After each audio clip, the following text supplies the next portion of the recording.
اعمال کی اصلاح کرم سے کر دے۔ الحمدللہ رب العالمین والصلاة والسلام على سید المرسلین اما بعد فاعوذ باللہ من الشیطان الرجیم بسم اللہ الرحمن الرحیم۔ پڑھیے الصلاة والسلام علیک یا رسول اللہ وعلى آلک واصحابک یا حبیب اللہ۔ الصلاة والسلام علیک یا نبی اللہ وَعَلَىٰ آلِكَ وَأَصْحَابِكَ يَا نور اللہ۔ درود پاک پڑھنے کے بے شمار فضائل و برکات ہیں، بہت سارے فضائل درود پاک کے احادیث کے ذریعے اور بزرگان دین کے واقعات کے ذریعے ہمیں سننے کو ملتے ہیں، مگر آج جو حدیث پاک ہم سنیں گے اس میں ہمیں یہ احساس ہوگا کہ درود پاک پڑھنا تو با کمال کام ہے، بڑی سعادت ہے، بڑی روحانیت ہے، لیکن اگر درود پاک پڑھا نہ جائے، درود پاک زندگی میں شامل نہ ہو، اور بالخصوص جب سرکار دو عالم صلی اللہ تعالی علیہ وآلہ وسلم کا نام مبارک سنا جائے، ان کا نام لیا جائے، اور اگر اس وقت بھی درود پاک نہ پڑھا جائے تو یہ کتنی بڑی محرومی بھی ہے اور کتنی بڑی اس میں وعید یعنی اس کی سزا بھی ہے۔ ایک بار پیارے آقا علیہ الصلوۃ والسلام منبر اقدس پر جلوہ فرما ہوئے، اور جب پہلی سیڑھی پر قدم رکھا میرے آقا نے فرمایا آمین، اگلی سیڑھی پر قدم رکھا نبی پاک نے فرمایا آمین، پھر اس کے بعد تیسری سیڑھی پر قدم رکھا میرے آقا نے ارشاد فرمایا آمین۔ اچھا، صحابہ کرام علیہ رضوان کا ایک انداز بڑا نرالا تھا، جب وہ کوئی ان یوزول چیز دیکھتے تھے نا، غیر معمولی چیز دیکھتے تو سوال کر لیا کرتے تھے، اور صحابہ اکرام علیہ رضوان کے ان سوالات سے امت کا بڑا بھلا ہو گیا، ہمیں ایسی ایسی باتیں پتہ چل گئی کہ سبحان اللہ۔ اب جب صحابہ اکرام علیہ رضوان نے دیکھا کہ نبی پاک نے ہر قدم پر آمین فرمایا تو عرض کی حضور ارشاد فرمائیے، یہ آپ نے آج منبر کی سیڑھیوں پر جو آپ قدم رکھتے چلے گئے، آپ نے آمین ارشاد فرمایا، اس کی وجہ کیا ہے، اس کا ریزن کیا ہے؟ تو نبی پاک صلی اللہ علیہ وسلم نے جو ارشاد فرمایا اس کا خلاصہ اور مضمون یہ ہے کہ میرے پاس جبریل امین حاضر ہوئے، جب میں نے پہلی سیڑھی پر قدم رکھا جو میں نے آمین کہا تو اس میں جبریل امین نے یہ دعا کی کہ یا اللہ عز و جل، جو رمضان کو پالے اور اپنی مغفرت نہ کروا سکے وہ ہلاک ہو جائے، اس کی ناک خاک آلود ہو جائے، گویا وہ برباد ہو جائے۔ آقا فرماتے میں نے جبریل امین کی اس دعا پر آمین کہی، پھر دوسری سیڑھی پر قدم رکھا تو جبریل امین نے دعا کی کہ یا اللہ عز و جل، اس شخص کی ناک خاک آلود ہو، وہ برباد ہو جائے جو اپنے ماں باپ کو بڑھاپے کی حالت میں پائے اور ان کے ساتھ وہ اچھا سلوک نہ کرے، یعنی ماں باپ کی خدمت اسے جنت میں نہ پہنچا دے، وہ برباد ہو جائے۔ آقا فرماتے میں نے اس دعا پر آمین فرمائی، تیسری سیڑھی پر قدم رکھا، جبریل امین نے دعا کی کہ یا اللہ، وہ شخص بھی برباد ہو، اس کی ناک خاک آلود ہو کہ جس کے سامنے سرور کائنات صلی اللہ تعالی علیہ وآلہ وسلم کا ذکر کیا جائے اور وہ نبی پاک پر درود نہ پڑھے، وہ بھی برباد ہلاک ہو جائے، اس کی ناک خاک آلود ہو جائے۔ نبی پاک فرماتے میں نے اس پر بھی آمین کہا۔ ذرا غور کیجئے میٹھے اسلامی بھائیوں، یہ تینوں دعائیں کس درجے کی دعائیں ہیں؟ یہ دعا کرنے والے فرشتوں کے سردار ہیں، جبریل امین ہیں، اور دعا پر آمین کہنے والے جناب رحمت للعالمین صلی اللہ تعالی علیہ وسلم ہیں۔ اٹ مینز، اس کا مطلب کیا ہوا کہ یہ دعا تو کسی صورت بھی قبول ہونی ہے، کوئی شک اور شبے کی گنجائش نہیں ہے۔ تو ہم ان تین باتوں کو یاد رکھنا ہے۔ اگر ہم یہ کہیں تو شاید غلط نہیں ہوگا کہ ہم میں سے بہت سارے وہ ہیں جو ان تینوں صورتوں سے گزرتے ضرور ہیں۔ رمضان آنے والا ہے اور اس سے پہلے کئی رمضان گزارے ہم نے، اگر رمضان مل گیا اور اس رمضان میں مغفرت نہ کروا سکے تو پھر بربادی مقدر ہے۔ اتنی بڑی نعمت ملی اور پھر بھی نہ بخشوا سکے اپنے آپ کو، اللہ کو راضی نہ کر سکے، تو وہ شخص برباد ہو جائے گا۔ کئیوں کے پاس ماں باپ کی نعمت ہے، ماں باپ بزرگ ہیں، بوڑھے ہیں، اگر ان کو ایسا راضی نہ کیا، ان کی ایسی خدمت نہ کی کہ اللہ راضی ہو جائے، تو وہ شخص بھی برباد ہو جائے گا۔ مگر یہاں آج بوڑھے ماں باپ کے لیے ٹائم کس کے پاس ہے؟ آج بوڑھے ماں باپ کی خدمت کرنے کے لیے کون تیار ہے؟ بالخصوص یورپی ممالک میں، مغربی ممالک میں جو عاشقان رسول ہیں، جو خوش نصیب ہیں جن کے والدین زندہ ہیں، پلیز خدا کے واسطے اپنے والدین کی دعائیں لیجئے، انہیں ناراض نہ کیجئے۔ والدین وہ نعمت ہیں کہ اگر یہ راضی ہو جائیں تو رب راضی ہو جاتا ہے، اور یہ ناراض ہو جائیں تو رب ناراض ہو جاتا ہے۔ ہمیں ان کو راضی رکھنا ہے، شریعت کے دائرے میں رہ کر ان کی ہر بات ماننی ہے، ان کی خدمت کرنی ہے۔ اور جو تیسری بات کہ درود پاک کتنا امپورٹنٹ ہے، کتنا ضروری ہے اپنی زندگی میں شامل کرنا، اور خاص طور پر جب پیارے آقا علیہ الصلوۃ والسلام کا نام مبارک ہمارے سامنے لیا جائے، اس وقت درود پڑھنا یہ کتنا لازم ہے کہ جو نہیں پڑھتا تو فرمایا اس کی ناک خاک آلود ہو، وہ برباد ہو جائے۔ یہاں علماء نے ایک بڑا پیارا پروسیجر، بڑا پیارا ایک ہمیں طریقہ بتایا کہ اگر پورے دن میں ہم محفلوں میں جاتے ہیں، اجتماع میں آتے ہیں، اپنی گفتگو کے دوران بھی نبی پاک صلی اللہ تعالی علیہ وآلہ وسلم کا نام ہم لیتے ہیں، تو اگر پورے دن میں کہیں درود پڑھنا رہ گیا ہے تو بندہ اپنی پورے دن کی روٹین میں ایک پرٹیکولر تعداد، ایک مقررہ درود پاک کی تعداد مقرر کر لے کہ مثال کے طور پہ میں 100 بار 200 بار، اللہ نصیب کرے تو 313 بار یا اس سے زیادہ بار درود پاک پڑھوں گا، تو علماء کہتے ہیں کہ وہ جو درود پاک دن میں ایک بار وہ پڑھ لے گا نا، پورے دن میں جہاں جہاں درود پاک پڑھنا تھا نہیں پڑھ سکا تو یہ اس کا آلٹرنیٹ، اس کا قائم مقام ہو جائے گا۔ تو انشاءاللہ میں بھی نیت کروں اور آپ بھی نیت کر لیں۔ ہمارا ایک نیک عمل بھی تو ہے نا، ہمارے اصلاح اعمال جو 72 ہیں نیک اعمال، اس میں ایک عمل کیا ہے کہ روزانہ کم از کم 313 بار درود پاک پڑھنا ہے۔ تو میں بھی نیت کروں، آپ بھی کریں کہ اب تو ماہ رمضان آنے والا ہے کہ انشاءاللہ روزانہ کثرت کے ساتھ درود پاک پڑھیں گے۔ آئیے ایک بار محبت کے ساتھ بآواز بلند درود پاک پڑھ لیں۔ صلو علی الحبیب صلی اللہ تعالی علی محمد صلی اللہ علیہ وسلم۔ کعبے کے بدر الدجا تم پہ کروڑوں درود، طیبہ کے شمس الضحا تم پہ کروڑوں درود، تم سے جہاں کا نظام تم پہ کروڑوں سلام، تم پہ کروڑوں ثنا، تم پہ کروڑوں درود۔ میرے میٹھے اسلامی بھائیوں، ماہ رمضان یہ رب کا احسان ہے، یہ ایک ایسی عظیم نعمت ہے کہ جس کے بارے میں شاید بہت سارے لوگ اویئر نہیں ہیں، جانتے نہیں ہیں۔ اس کے روزے، اس کی تراویح، اس کی عبادت یہ کتنے بڑے ثواب کو لاتی ہے، کتنی بڑی برکتیں لاتی ہے۔ ایک واقعہ آپ کو سناتا ہوں۔ حضرت سفیان ثوری رحمت اللہ تعالی علم فقہ اور علم حدیث کے بہت بڑے امام ہیں، 99 صدی ہجری میں پیدا ہوئے، بڑے متقی، پرہیزگار، عبادت گزار اور اپنے زمانے کے امام المسلمین تھے۔ ایک مرتبہ حضرت سفیان ثوری رحمت اللہ تعالی کو 3 سال مکہ مکرمہ میں قیام کی سعادت نصیب ہوئی۔ فرماتے ہیں مکہ مکرمہ میں ایک شخص تھا، وہ روزانہ دوپہر کے وقت حرم شریف میں آتا، طواف کعبہ کرتا، 2 رکعت واجب الطواف ادا کرتا، پھر مجھے سلام کرتا اور اپنے گھر چلا جاتا۔ اس کا روزانہ کا یہ معمول تھا کہ وہ آتا، طواف کرتا، نفل پڑھتا، مجھے سلام کرتا، چلا جاتا۔ مجھے اس نیک بندے سے بڑی محبت ہو گئی۔ ایک بار یوں ہوا کہ وہ سخت بیمار ہو گیا۔ حضرت سفیان ثوری کہتے ہیں میں اس کی عیادت کے لیے گیا، تیمارداری کے لیے گیا، اس کی حالت نازک تھی۔ اس نے مجھے وصیت کی کہ جب میں فوت ہو جاؤں تو آپ مجھے اپنے ہاتھوں سے غسل دیجئے گا، میری نماز جنازہ ادا کیجئے گا اور مجھے تنہا مت چھوڑیے گا، ساری رات میری قبر کے پاس تشریف فرما رہیے گا اور منکر نکیر کی آمد کے وقت مجھے تلقین فرمائیے گا۔ بڑی کمال کی یہ وصیت تھی، اور چونکہ آپ کو اس شخص سے بڑا پیار ہو گیا تھا، دل میں جگہ بن گئی تھی، تو آپ نے اس کی بات جو ہے وہ ایکسپٹ کر لی کہ ٹھیک ہے میں اس وصیت پر عمل کروں گا۔ اب آئیے لگے ہاتھوں یہ بھی سن لیں کہ تلقین کیا ہوتی ہے۔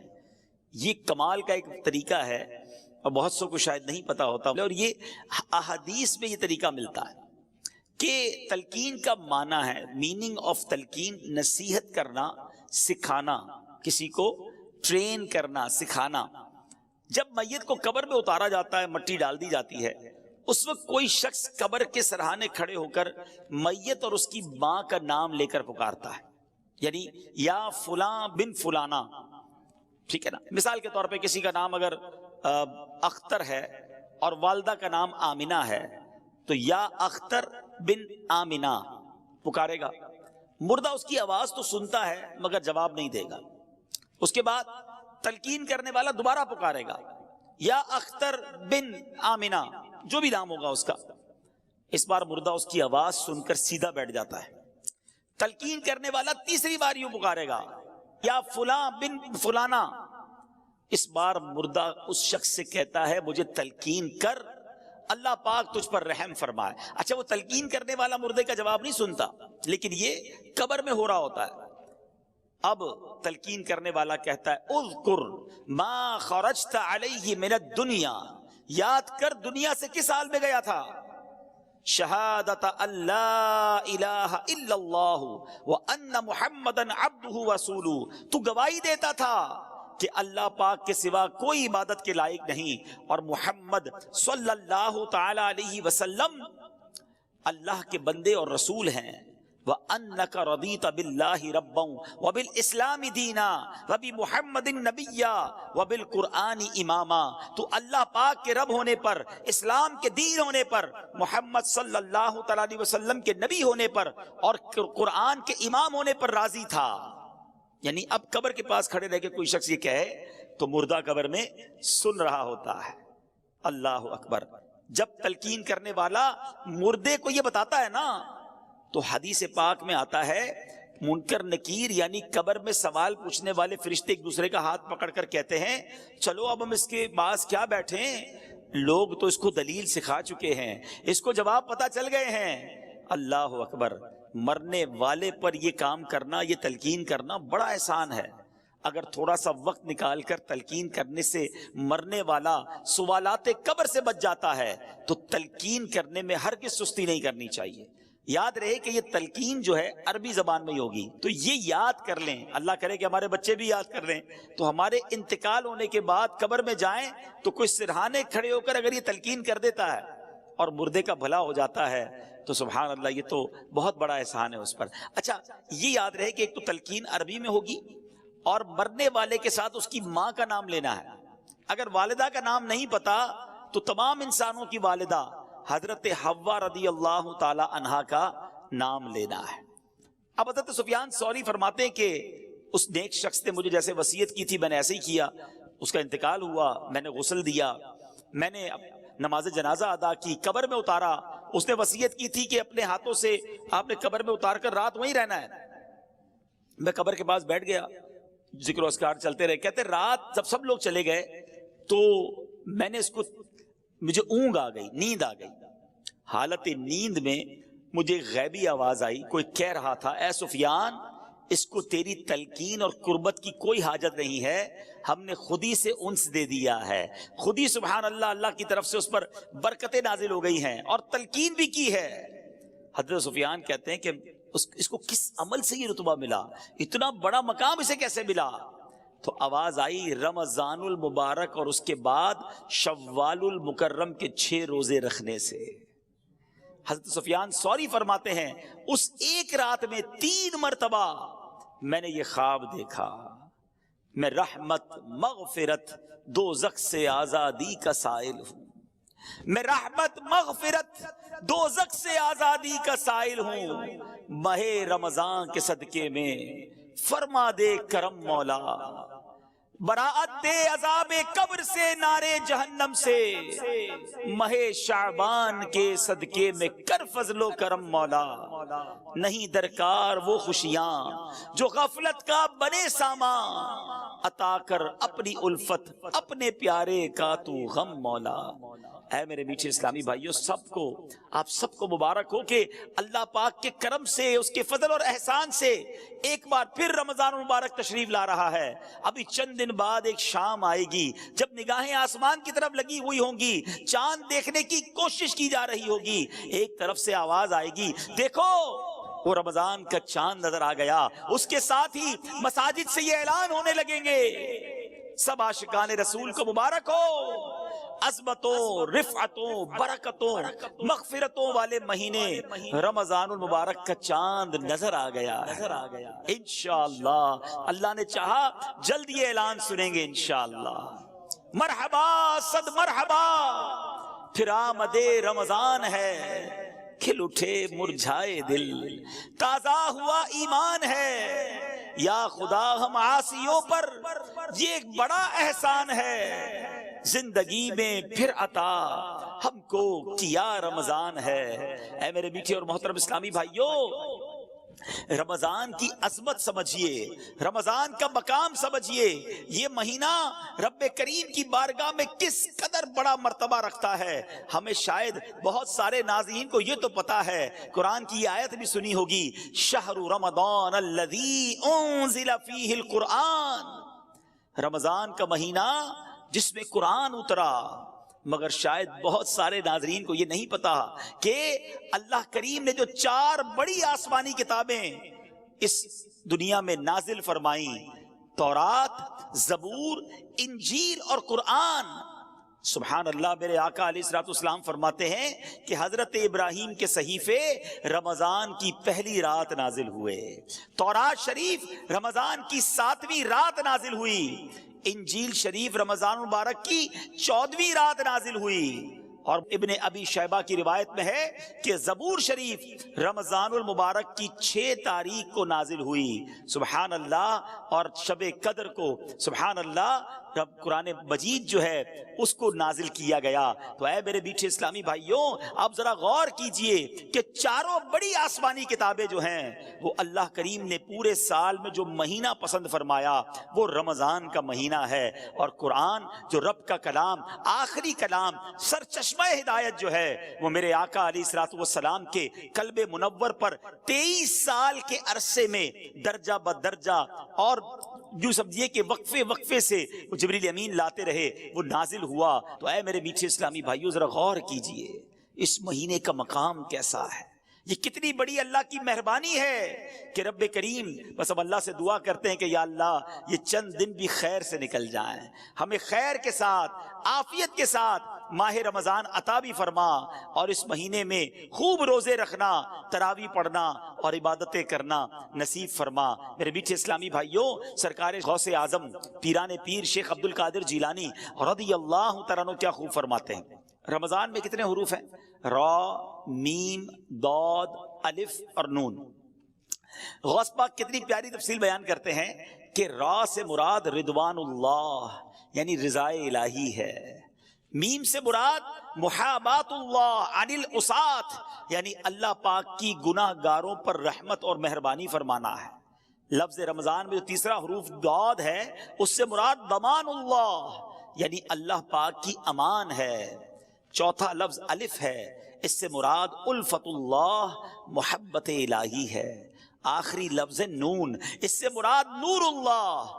سبحان اللہ، اس سے پتا چلا کہ رمضان مبارک اللہ پاک کی رضا ملنے کا مہینہ ہے، گناہ گاروں پر رحمتیں برسانے کا مہینہ ہے، اللہ کی طرف سے امان ملنے کا مہینہ ہے، اللہ پاک کی محبت نصیب ہونے کا مہینہ ہے، اور سنو رمضان نور الہی ملنے کا مہینہ ہے۔ اتنی برکتیں ہیں، سبحان اللہ۔ اے میرے میٹھے اسلامی بھائیوں، حضور غوث پاک مزید کیا فرماتے ہیں؟ فرماتے رمضان کی مثال سینے میں دل جیسی ہے۔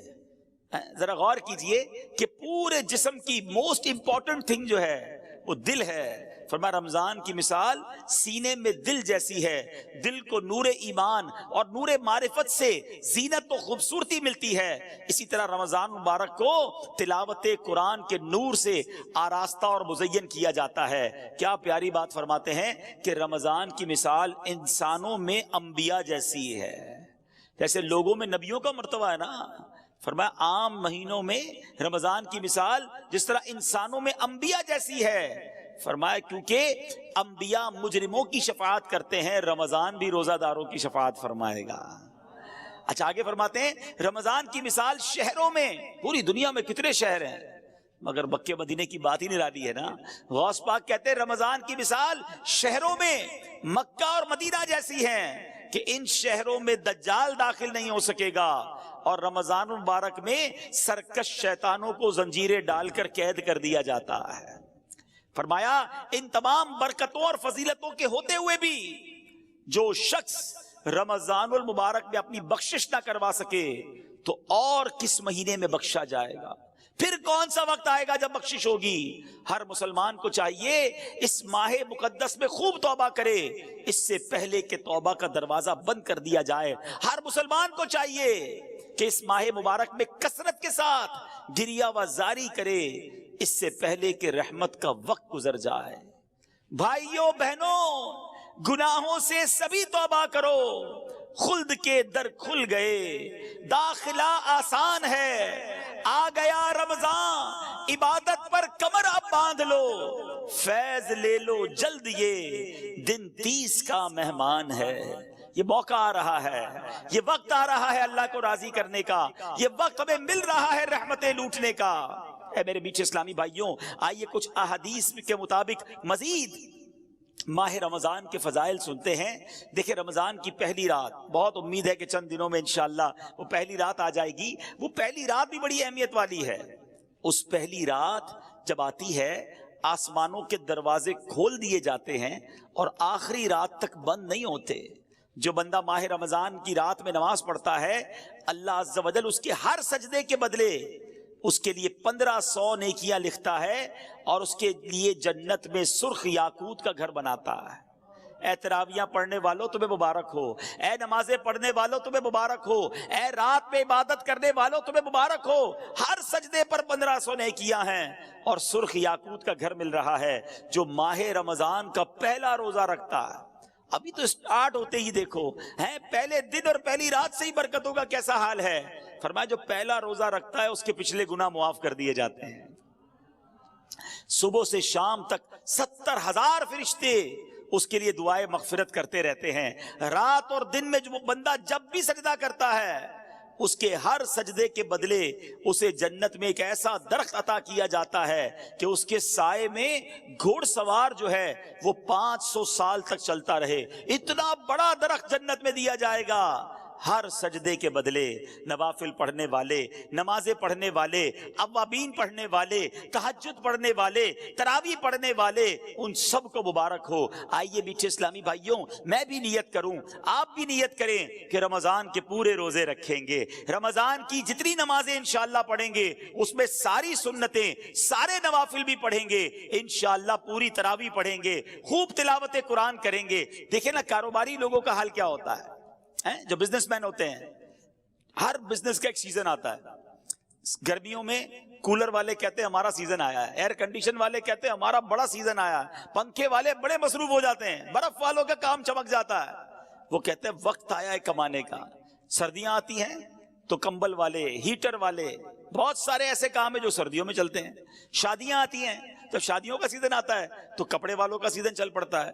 آج کل کئی علاقوں میں فصل کی کٹائی ہو رہی ہے تو کئی تہوار ان علاقوں میں فصل کی کٹائی کے ساتھ جڑے ہوئے ہوتے ہیں کہ جناب فصل کٹے گی تو پھر شادی بھی کریں گے، اب جناب موٹر سائیکل بھی لیں گے۔ یعنی کئی کاروبار کے سیزن آتے ہیں اور اس میں لوگ بھرپور طریقے سے کوشش کرتے ہیں کہ زیادہ سے زیادہ کام کریں تاکہ مال کما لیں۔ سچی بات یہ ہے کہ اے گناہگاروں، تمہارے لیے رحمتوں کا سیزن آ گیا ہے، برکتوں کا سیزن آ گیا ہے، مغفرتیں لوٹنے کا سیزن آ گیا ہے، نیکیوں کا ریٹ بڑھا دیا گیا ہے، اجر بڑھا دیا گیا۔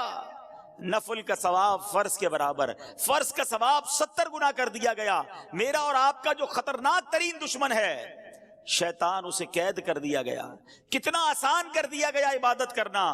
ہے میرے میٹھے اسلامی بھائیوں، اب دیکھنا یہ ہے کہ ہم اس رمضان کی تیاری کیسی کر رہے ہیں، پریپریشن کیا ہو رہی ہے۔ یہ مہمان آ رہا ہے، آپ کے گھر میں مہمان آتا ہے، آپ تیاری کرتے ہیں۔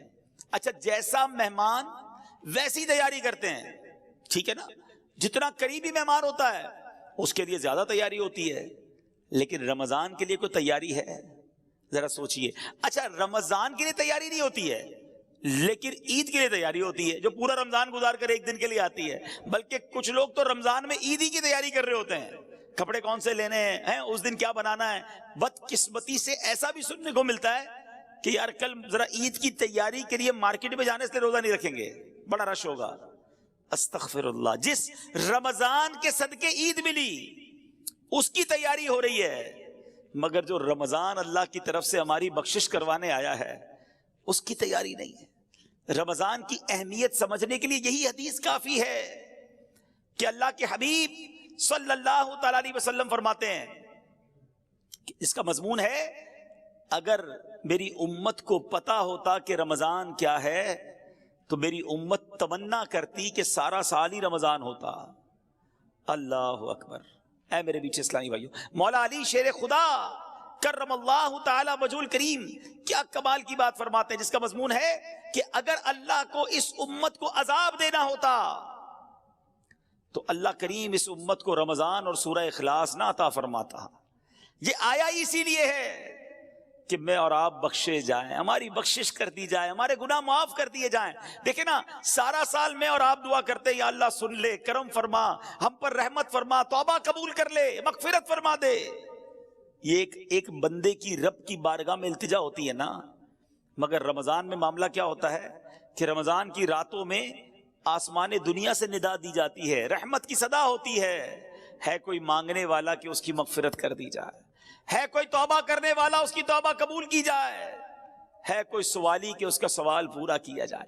ادھر سے صدائیں لگائی جا رہی ہیں، پہلا عشرہ عشرہ رحمت، دوسرا عشرہ عشرہ مغفرت، تیسرا عشرہ جہنم سے آزادی کا عشرہ ہے۔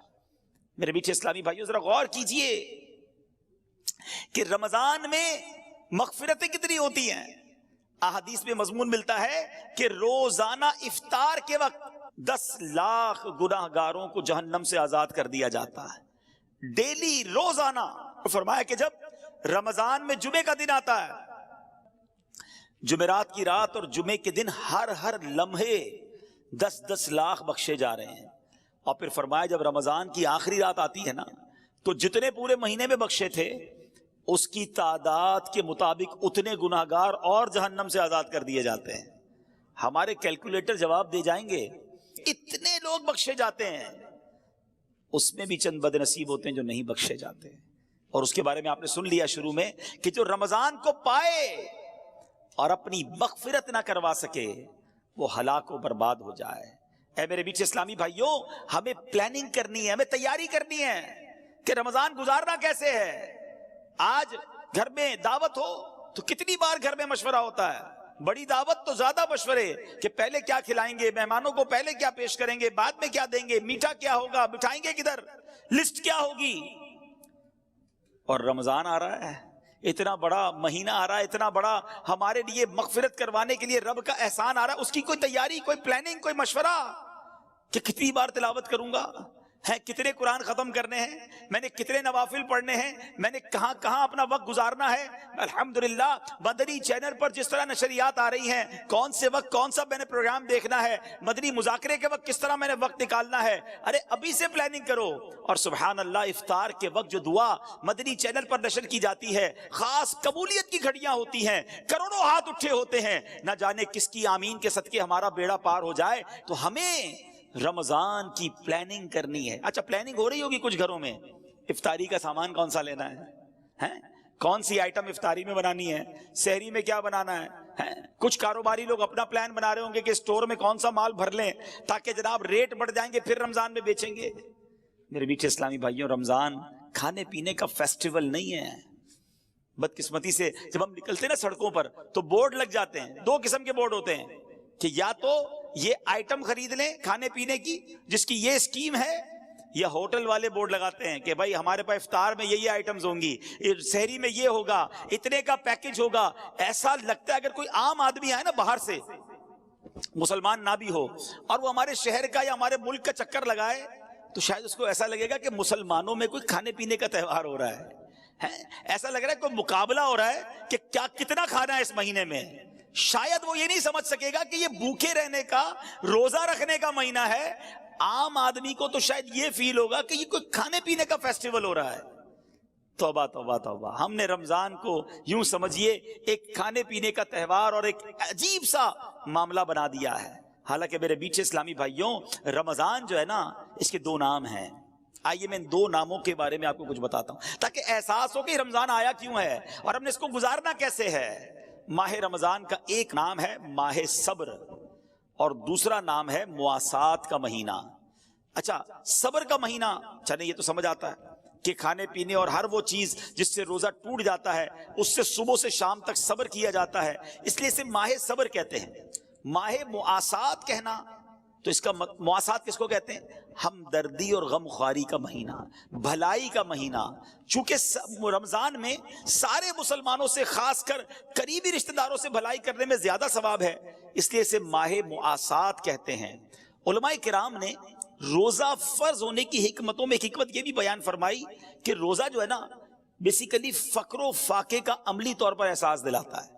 پریکٹیکلی پتا چلتا ہے کہ فقر کی زندگی کیسی ہے, فاقے کی زندگی کیسی ہے. یعنی غربت کیا ہے, کسی کے گھر میں روز فاقے چل رہے ہیں, یہ آپ کو اور مجھے کیسے پتا چلے گا کہ فاقے میں بندہ کیسا ہوتا ہے, غربت اور فقیری میں کیسا ہوتا ہے.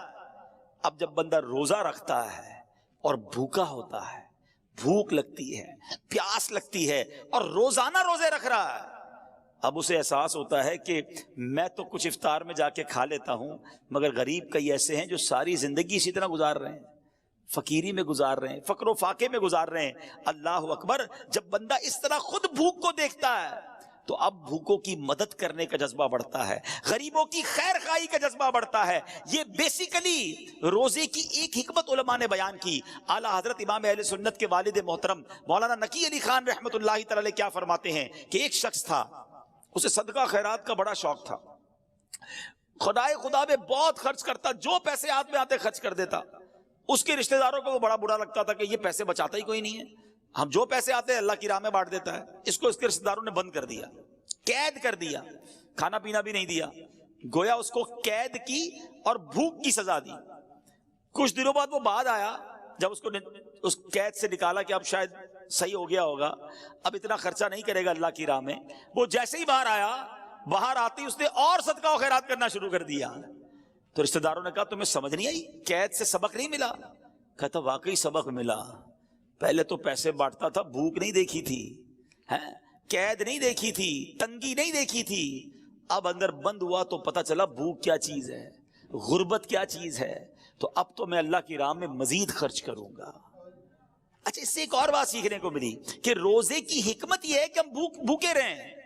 اب ادھر تو حال یہ ہے کہ بندہ سحری میں اس لیے زیادہ کھاتا ہے کہ شام تک بھوکا رہنا ہے, شام کو اس لیے زیادہ کھاتا ہے کہ سارا دن بھوکا رہا تھا. اتنی ساری آئٹمیں کہ جو پورے سال میں نہیں کھائی تھی. کچھ لوگوں کا تو رمضان میں وزن بڑھ جاتا ہے. ارے اللہ کے بندو, روزے رکھنے تھے, تراویح پڑھنی تھی, یہ تو یعنی اتنا کھایا. اچھا پھر 10-15 رمضان کے بعد آپ چیک کر لیں, ہاسپٹل میں لائن لگی ہوتی ہے, کسی کو ڈائریا ہو رہا ہے, کسی کا پیٹ خراب ہو گیا ہے, کسی کا گلا خراب. اچھا 4-5-6 رمضان کے بعد آپ کو تراویح کے اندر کھانسیوں کی آوازیں آنا شروع ہو جائیں گی. کیوں؟ روزانہ افطار میں سموسے کھانے ہیں, روزانہ تلی ہوئی 4 قسم کی آئٹمیں کھانی ہیں. کچھ تو ہماری افطاری کی واجبات ہیں, یہ نہیں ہوگی تو لگتا ہے افطاری نہیں ہوگی.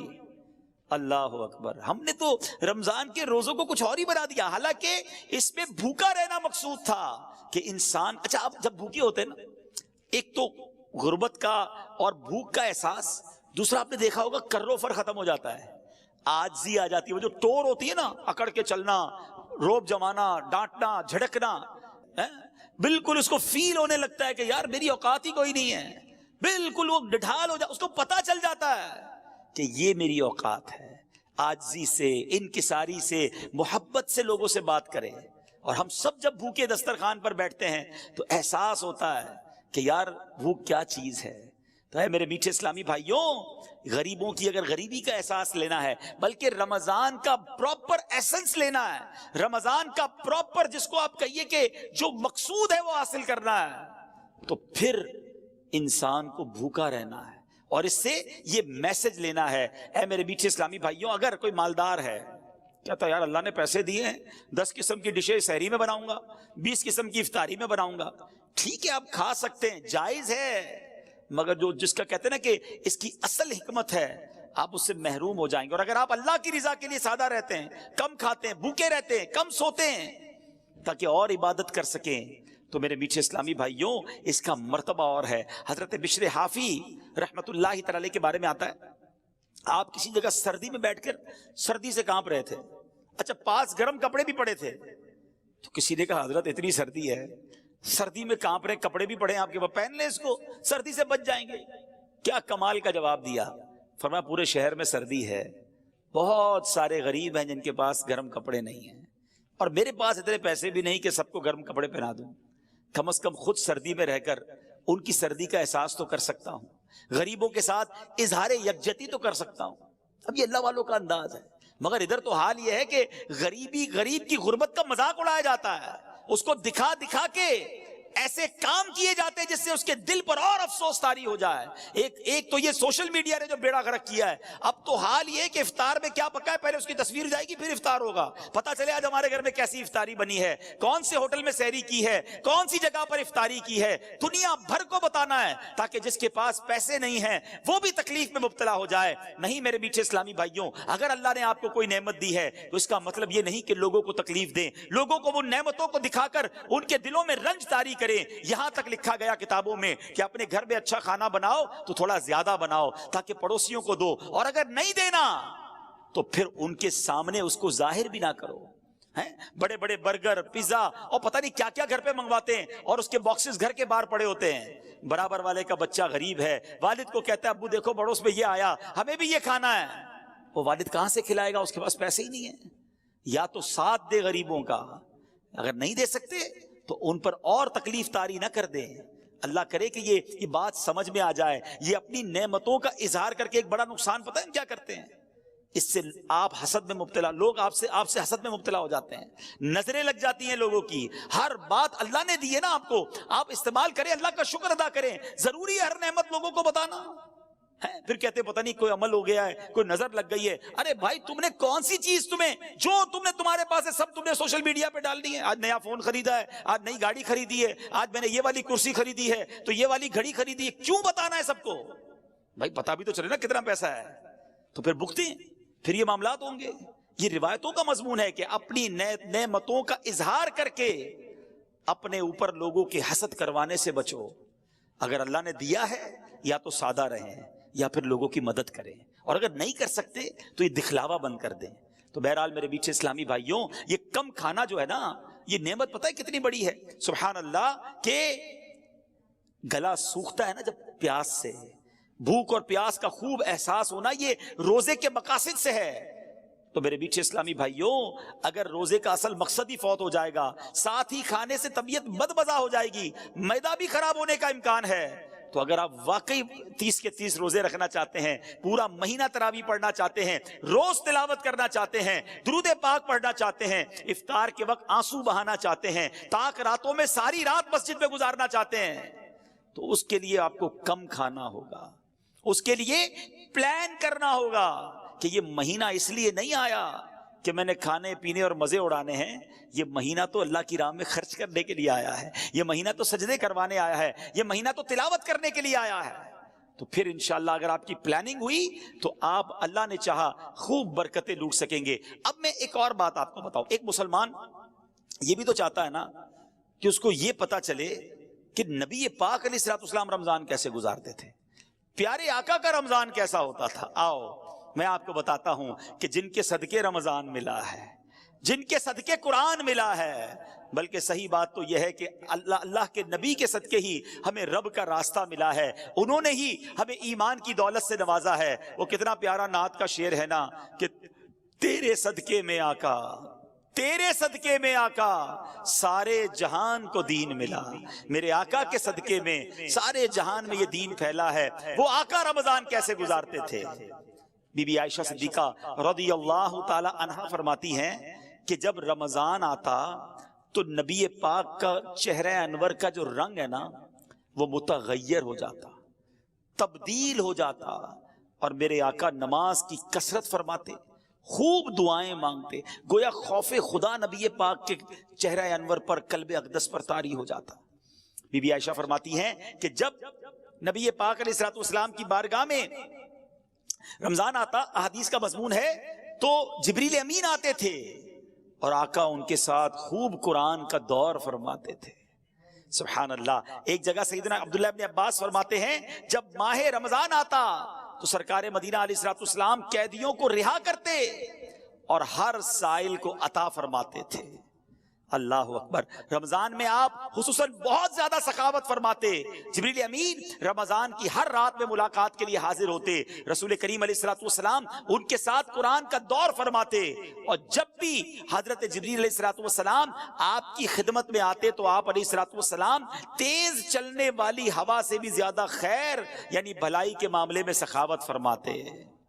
ہاتھ اٹھا کر ایک ٹکڑا اے کریم ہیں سخی کے مال میں حقدار ہم. تو اے میرے بیچ اسلامی بھائیوں، نبی پاک کا رمضان کیسا ہوتا؟ تلاوت قرآن والا، دعاؤں والا، سجدوں والا. ایک جگہ فرماتی بی بی عائشہ صدیقہ رضی اللہ تعالیٰ عنہ کہ میرے آقا رمضان میں بستر پر تشریف نہ لاتے، یعنی رات عبادتوں میں گزرتی تھی، کم آرام ہوتا تھا. ادھر تو ایسے بھی کئی لوگ ملتے ہیں جو سارا دن ہی سوتے رہتے ہیں، نمازیں قضا کر دیتے، بھائی روزہ رکھا ہے، معاذ اللہ ثم معاذ اللہ. نماز بھی پڑھنی ہے، عبادت بھی کرنی ہے، روزہ بھی رکھنا ہے، اور انشاءاللہ عبادت بھی خوب کرنی، ثواب کمانا ہے. تو بہرحال میرے بیچ اسلامی بھائیوں، پیارے آقا کا رمضان دعاؤں کے ساتھ، گر گڑا کر نمازوں کے ساتھ، تلاوت قرآن کے ساتھ، اور پھر ہم نے سنا کہ سخاوت کے ساتھ. تیز آندھی سے چلنے والی ہوا سے بھی زیادہ میرے آقا سخاوت فرماتے. اب ہم نے کیا کرنا ہے؟ ہم نے بھی ان اعمال کی نیت کر لینی ہے. تو پہلی نیت یہ کرتے ہیں انشاءاللہ کہ رمضان کے پورے روزے رکھیں گے، پوری تراویح پڑھیں گے. ارے ہر سجدے پر 1500 نیکیاں، جنت میں یاقوت کا گھر، جنت کا درخت. جو 8 رکعتیں پڑھ کے تراویح چھوڑ کے جاتے ہیں، سوچو کتنی نیکیاں چھوڑ گئے. 12 رکعتیں پڑھ کے نکل جاتے ہیں، ذرا سوچے کتنی نیکیاں چھوڑ گئے. کتنے جنت کے محل تم سے چلے گئے، کتنے خزانے چھوڑ دیے تم نے. 3 روزہ تراویح پڑھتا ہوں، کیوں؟ باقی دن تو پھر کاروبار کرنا ہے. اگر کوئی 3 روزہ 5 روزہ 7 روزہ ختم قرآن میں تراویح پڑھ لیتا ہے ٹھیک ہے، اگر وہ صحیح طریقے سے پڑھتا ہے، لیکن بقیہ دنوں کی تراویح معاف نہیں ہوئی ہے، وہ بھی پڑھنی ہے. روزانہ 20 تراویح پڑھیں گے انشاءاللہ، آخر رمضان تک پڑھیں گے انشاءاللہ. اب آتے سخاوت کی طرف. سبحان اللہ، اس مہینے میں خوب اللہ کی راہ میں خرچ کریں.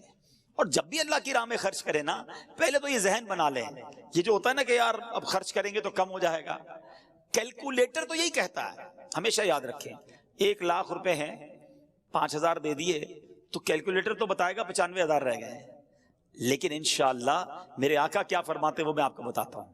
نبی پاک علیہ الصلوۃ والسلام فرماتے ہیں، جس کا مضمون ہے کہ میں اللہ کی قسم کھا کر کہتا ہوں، اللہ کی راہ میں خرچ کرنے سے مال کم نہیں ہوتا. تو یہ طے ہو گیا کہ بے شک دنیا کا حساب کچھ اور کہے، مصطفیٰ کریم علیہ الصلوۃ والسلام فرما رہے ہیں تو یہ مال ملٹی پلائی ہوگا، یہ بڑھے گا. اچھا ایسا نہیں ہے کہ اس کی مثالیں ہمارے ساتھ نہیں ہیں. جو حلال کماتا ہے، پوری زکوٰۃ دیتا ہے، اس سے پوچھو ہر سال اس کی زکوٰۃ بڑھتی چلی جاتی ہے. کیسے بڑھتی ہے بھائی؟ زکوٰۃ بڑھنے کا مقصد کیا ہوا؟ آپ کا مال بھی تو بڑھ گیا نا. تو اللہ کی راہ میں خرچ کرنے سے مال کم نہیں ہوتا. اور بالخصوص زکوٰۃ، اگر زکوٰۃ آپ پر واجب ہے، آپ صاحب استطاعت ہیں، اور وہ جو تمام زکوٰۃ کی شرائط ہیں، اس کے بعد اب زکوٰۃ دینے کا وقت آ گیا، خدا را پوری زکوٰۃ دیں. میں جو اب جملہ کہنے جا رہا ہوں یہ بڑے درد دل کے ساتھ کہہ رہا ہوں کہ بدقسمتی سے جس طرح دکھنے کو ملتا ہے کہ شاید 5-7% لوگ پورے پاکستان میں یا دنیا میں دیکھیں تو 10% ہوگا یا 5-7% ہی ہوگا کہ رمضان کے علاوہ نماز پڑھتے ہیں. لیکن ایسا ہی لگتا ہے کہ شاید اتنی ہی پرسنٹیج پوری زکوٰۃ دیتی ہے، ورنہ لوگ اب زکوٰۃ بھی نہیں دیتے. حالانکہ احادیث میں زکوٰۃ کو مال کا میل قرار دیا گیا. یہ جس مال میں مل جائے گا نا اس مال کو بھی برباد کر دے گا. لیکن آج خیال ہی نہیں ہے. یا تو زکوٰۃ دینا بڑا بھاری پڑتا ہے، یہ چند 100 ہزار اور لاکھ والے شاید زکوٰۃ دے دیتے ہوں، لیکن جب یہ زکوٰۃ لاکھوں اور کروڑوں میں پہنچتی ہے نا تو اب شیطان دل پکڑ لیتا ہے. اتنے پیسے زکوٰۃ میں دے دے گا. اللہ اکبر، یہ 10 لاکھ کی زکوٰۃ دینے والا جو گھبرا رہا ہے، یہ اللہ کا بندہ کیوں نہیں سوچتا کہ اللہ نے 4 کروڑ دیے تو 10 لاکھ بنی ہے نا؟ تمہیں تو شکر ادا کرنا چاہیے تھا. میں یہاں ایک مشورہ دیتا ہوں کہ جب بھی اللہ کی راہ میں خرچ کرنے کی باری آئے نا، زکوٰۃ دینے کی باری آئے، صدقہ دینے کی باری آئے، تو خرچ بھی کرو اور اللہ کا شکر بھی ادا کرو کہ یا اللہ تیری مہربانی، تو نے دینے والا بنایا، مانگنے والا نہیں بنایا. تمہیں دیتے وقت بھاری پڑتا ہے، شکر ادا کرو اللہ نے دینے والا بنایا ہے. پوری زکوٰۃ ادا کریں اور زکوٰۃ بڑھ کر اور ادا کریں، صدقہ اور خیرات بھی کریں. لیکن یہاں دل پر بھار پڑ جاتا ہے. یہی تو امتحان ہے. سخی اللہ کو پسند ہے. یاد رکھیے گا میٹھے اسلامی بھائیوں, احادیث میں یہ مضمون ملتا ہے کہ سخی اللہ کے قریب, جنت کے قریب, لوگوں کے قریب ہوتا ہے اور دوزخ سے دور ہوتا ہے. اور جو بخیل ہوتا ہے نا, کنجوس, فرمایا وہ اللہ سے بھی دور, بندوں سے بھی دور, جنت سے بھی دور ہوتا ہے, دوزخ کے قریب ہوتا ہے. اپنے دل سے پوچھو کدھر ہے, سخاوت والی سائیڈ پر ہے یا بخل والی سائیڈ پر, کنجوسی والی سائیڈ پر ہمارا دل ہے؟ تو ہے میرے میٹھے اسلامی بھائیوں, ماہ رمضان یہ اللہ کی راہ میں خرچ کرنے کا مہینہ ہے. اور اگر آپ کی زکوٰۃ ادا ہو بھی جائے اور مزید نیکیاں کمانے کا موقع ملے نا تو اور خرچ کر دینا, جاتا کوئی نہیں ہے. ہاں, بڑی پیاری ایک حدیث پاک ہے جس کا مضمون ہے گن گن کر خرچ نہ کرو ورنہ وہ رب کریم بھی تمہیں گن گن کر عطا فرمائے گا. ارے اللہ جب دیے جا رہا ہے تو آپ خرچ کریں. اور یہ خرچ کرتے وقت اگر یہ مائنڈ سیٹ بن جائے نا, ذہن بن جائے کہ یہ میرے جیب سے نکل کر جہاں میرے ہی اکاؤنٹ میں رہا ہے, ہاں میرے ہی انشاءاللہ آخرت کے اکاؤنٹ میں جمع ہو رہا ہے, تو پھر دینے میں غم نہیں آئے گا. کوئی ایسا بندہ دیکھا ہے آپ نے کہ آپ کو ملے یار آج بہت موڈ آف ہے, کیوں بھائی؟ وہ لاکھ روپے جیب میں پڑے تھے, آتے آتے اپنے اکاؤنٹ میں ڈلا کے آ گیا ہوں. تو آپ کہیں گے کیا ہو گیا بھائی, جیب میں تھے آپ کے اکاؤنٹ میں چلے گئے, ٹینشن کس بات کی ہے؟ تو بالکل ایسا ہی ہے. آپ نے جب بھی اللہ کی راہ میں خرچ کرنا ہے نا, کسی غریب کی مدد کرنی ہے, کسی رشتہ دار کی مدد کرنی ہے, کوئی مسجد میں چندہ دینا ہے, کوئی نیکی کا کام, واٹ ایور آپ نیکی کا کام کریں, فوراً سوچ لیں یہ میرے اکاؤنٹ میں ڈپازٹ ہو گیا ہے اور ایسے اکاؤنٹ میں جمع ہوا ہے جہاں سے کوئی چھین بھی نہیں سکتا. ہاں, حدیث قدسی ہے, اللہ فرماتا ہے اے ابن آدم اپنا مال میرے پاس جمع کروا دے, نہ جلے گا, نہ ڈوبے گا, نہ چوری ہوگا, یعنی نہ کم ہوگا. خلاصہ حدیث ہے. اور اللہ فرماتا ہے میں اس دن تجھے دوں گا جس دن تجھے نیکی کی ضرورت ہوگی. یاد ہے نا قیامت کا دن, کتنا نفسا نفسی کا دن ہوگا. ایسی نفسا نفسی میں میری نیکیاں ادھر ڈپازٹ ہیں اور اللہ نے وعدہ فرمایا تجھے اس دن دوں گا جس دن تجھے نیکی کی ضرورت ہوگی. تو اس کا تو طریقہ یہ ہونا چاہیے کہ زکوٰۃ تو پوری دینی ہے, اس کے بعد بھی جب موقع ملے نا, یار تھوڑے پیسے ہیں یار تھوڑے اور ڈال دیتا ہوں آخرت کے اکاؤنٹ میں, تھوڑے اور جمع کروا دیتا ہوں. وہ نہیں کمیٹی ڈالتے ہیں لوگ, کمیٹی بی سی جس کو کہتے ہیں, یار تھوڑے تھوڑے جمع کر لو برے وقتوں میں کام آئے گی. یہ شاندار کمیٹی ہے, یہ شاندار بی سی ہے. اللہ کی راہ میں خرچ کرتے رہا کرو, نیکی کا موقع ملے تلاش کر کے خرچ کر دیا کرو تاکہ وہاں ملے کہ جہاں کوئی مدد کرنے والا نہیں ہوگا. تو ہے میرے میٹھے اسلامی بھائیوں, پلیز, بڑی دکھ کی بات ہے کہ لوگ پوری زکوٰۃ ادا نہیں کر رہے. اور واقعی ایسا لگتا ہے کہ اگر ہمارے وطن کی صرف میں بات کروں نا, دنیا کی بات نہیں کرتا, چلیں ہمارے وطن میں, کیونکہ میرا صبح و شام کاروباری لوگوں سے ملنا رہتا ہے, بزنس کمیونٹی سے ملنا رہتا ہے, اگر ہمارے وطن میں لوگ پوری زکوٰۃ دے دینا تو مجھے لگتا ہے ہمارے وطن میں ایک بھی غریب باقی نہیں بچے گا. اتنا اللہ پاک نے لوگوں کو نوازا ہے لیکن پوری زکوٰۃ نہیں دیتے. تو خدارا ایسا نہ ہو یہ مال عذاب بن جائے, یہ مال کا میل مال میں مل کر تباہی لے آئے. دنیا میں بھی تباہی ہے, آخرت میں بھی تباہی ہونی ہے.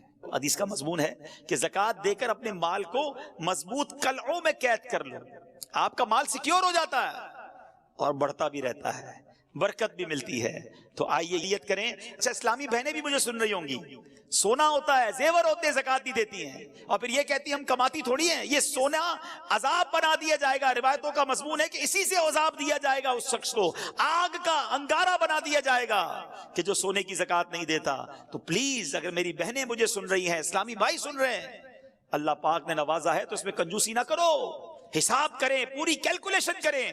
اگر آپ کو نہیں پتا تو معلومات کریں, علماء سے رابطہ کریں, آ جائیں کسی عالم دین کے پاس اور بتائیں کہ میرے پاس یہ سب کچھ ہے, اس پر کتنی زکوٰۃ ہے مجھے بتائیے, اور پوری زکوٰۃ ادا کریں. نیت کریں انشاءاللہ پوری زکوٰۃ ادا کریں گے. اب بتاتا ہوں کہاں ادا کریں, لیکن پہلے یہ پوری نیت کر لیں, ٹھیک ہے. پیچھے اگر زکوٰۃ ادا نہیں کی ہے اب تک, پچھلے سالوں کی نہیں کی, وہ بھی کرنی پڑے گی. یہ قرض ہے آپ پر, یاد رکھیے گا, یہ ادا کر دیں ورنہ اس کا جواب بند نہیں پڑے گا. تو بہرحال میرے پیچھے اسلامی بھائیوں, اچھا اب زکوٰۃ جس طرح ادا کرنے سے پہلے اس کی کیلکولیشن ضروری ہے کہ کتنی بنتی ہے, اس کا پورا نصاب ہے, یہ علم سیکھنا بھی ضروری ہے. اور اگر آپ کو نہیں معلوم تو جیسا میں نے کہا کہ ماشاءاللہ علماء کرام دعوت اسلامی موجود ہیں, دارالفتہ اہل سنت موجود ہے, رابطہ کر لیں, وہ گائیڈ کر دیں گے. جس طرح آپ نے آفس کا حساب کتاب بنانے کے لیے اکاؤنٹنٹ رکھا ہے, ٹیکس کی رپورٹ جمع کرانے کے لیے سال میں ایک ہی بار ٹیکس جمع کراتے ہیں, خود کیوں نہیں لکھ لیتے سارا, کیوں وکیل کے پاس جاتے؟ نہیں یار وہ ایکسپرٹ ہے, ذرا صحیح طریقے سے حساب بنائے گا. تو زکوٰۃ خود ہی بنا لیں گے آپ مفتی ہیں. اگر آپ کو یہ علم نہیں ہے تو معلوم کر لیں کسی عالم دین سے مشورہ کر لیں تاکہ آپ کی زکوٰۃ پراپر ادا ہو جائے۔ اچھا اب آتے ہیں کہ زکوٰۃ دینی کہاں ہے۔ ظاہر اس کا بھی ایک پورا پروسیجر ہے کہ جو زکوٰۃ لینے کے مستحقین ہیں اس میں پہلا حق جو ہے آپ کے اپنے غریب رشتہ داروں کا ہے، ٹھیک ہے، جو اس کی شرائط ہے زکوٰۃ کے حوالے سے، وہ شرائط اگر پوری ہوتی ہیں تو پہلا حق آپ کے اپنے غریب رشتہ داروں کا ہے، ان کو دیجئے۔ اور اس کے بعد میں گزارش کروں گا کہ عاشقان رسول کی مدنی تحریک دعوت اسلامی جو دین متین کا عظیم و شان کام کر رہی ہے، ایسا کام کر رہی ہے میٹھے اسلامی بھائیوں جس کی نظیر، جس کی مثال پوری دنیا میں آپ تلاش کریں آپ کو شاید نہیں ملے گی۔ تو وہ میرے اسلامی بھائی جو مجھے سن رہے ہیں، آپ کے پیسوں کا، آپ کے ڈونیشن کا، آپ کی زکوٰۃ کا بہترین استعمال دعوت اسلامی ہے۔ تو اس بار ہم نے اپنے غریب رشتہ داروں کے ساتھ ساتھ اپنی دعوت اسلامی کا بھرپور ساتھ دینا ہے، جس کے اربوں روپے کے اخراجات ہیں، اور ماہ رمضان میں دل کھول کر دعوت اسلامی کو ڈونیشن دینا ہے۔ بلکہ ایک اور اچھی نیت کر لیتے ہیں، میں اور آپ تو جتنی ہماری حیثیت ہے اتنا ہی ڈونیشن دے سکیں گے نا، لیکن اگر ہم چاہیں تو اپنے دوست احباب کے ذریعے بہت زیادہ مدنی عطیات جمع کر سکتے ہیں۔ تو میں بھی نیت کروں اور آپ بھی نیت کر لیں کہ انشاءاللہ اپنا ڈونیشن، اپنے مدنی عطیات بھی دیں گے اور اپنے رشتہ داروں اور دوستوں سے بھی لے کر دیں گے انشاءاللہ۔ اللہ پاک ہم سب کو اپنی پیاری تحریک دعوت اسلامی کی خوب مدد کرنے کی توفیق عطا فرمائے اور اسے اپنی بارگاہ میں قبول بھی فرمائے۔ صلو علی الحبیب صلی اللہ تعالی علی محمد صلی اللہ علیہ وسلم۔ الحمدللہ رب العالمین والصلاة والسلام علی سید المرسلین یا ارحم الراحمین یا ارحم الراحمین یا ارحم الراحمین یا ربنا یا ربنا یا ربنا یا ربنا یا ربنا یا اللہ یا رحمان یا رحیم یا اللہ یا رحمان یا رحیم یا اللہ یا رحمان یا رحیم اللهم ربنا آتنا في الدنيا حسنة وفي الآخرة حسنة وقنا عذاب النار وقنا عذاب القبر وقنا عذاب الحشر وقنا حساب الميزان اللهم أجرنا من النار اللهم أجرنا من الشيطان